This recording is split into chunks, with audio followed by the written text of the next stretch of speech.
અમદાવાદમાં ફરી ઈ સિગારેટનો જથ્થો ઝડપાયો। એસઓજીએ શાસ્ત્રીનગર અને ઈસનપુરમાંથી કુલ ₹5,85,000થી વધુની ઈ સિગારેટ જપ્ત કરી।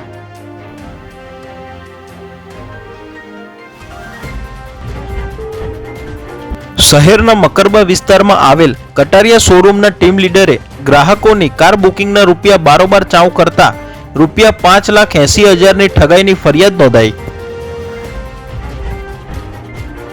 રાંધેજામાં એક જ રાતમાં 2 મકાનમાં ચોરી, દૂધના વેપારી સહિત 2 ઘરમાંથી ₹29,71,000ની મત્તા ચોરાઈ, પોલીસ તપાસ શરૂ। અમદાવાદ ઇન્દોર હાઈવે પર ખાડાથી હાલાકી, ઠાસરા નજીક 60થી વધુ ગ્રામજનોએ 1 કલાક સુધી રસ્તો રોક્યો, ખાડાઓના કારણે હાઈવે બિસ્માર।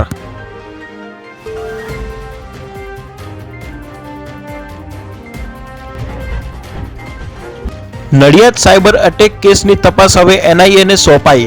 50થી વધુ સરકારી વેબસાઇટ પર DDoS અટેક કરનાર 18 વર્ષીય યુવક અને સગીર સામે કાર્યવાહી।